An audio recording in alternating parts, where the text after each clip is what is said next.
ಕರ್ನಾಟಕ ಸರ್ಕಾರ ಬಸ್ ದರವನ್ನು 15% ಹೆಚ್ಚು ಮಾಡಿದೆ, ನಿಜ.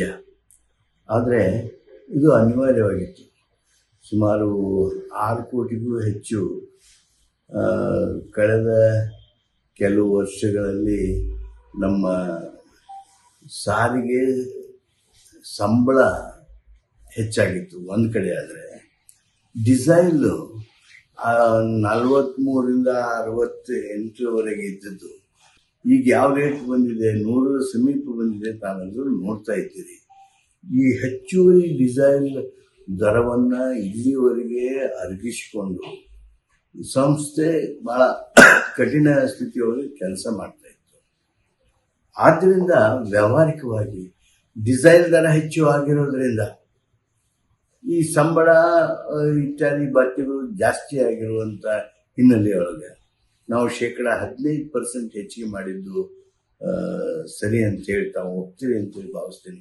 ವಿರೋಧ ಪಕ್ಷದವರು ಹೇಳ್ತಾ ಇದ್ದಾರೆ, ದರ ಏರಿಸಿದ್ರು, ಅದಕ್ಕೆ ಪಾಪರ್ ಆದರು, ಅದಾದರು ಇದಾದರು. ನಾನು ಕೇಳ್ತೇನೆ, ಹಂಗಾರೆ ಡೀಸೆಲ್ ದರ ಏರಿಸಿದ್ರಲ್ಲ, ಸೆಂಟ್ರಲ್ ಗೌರ್ಮೆಂಟ್ ಪಾಪರ್ ಆಯ್ತಾ?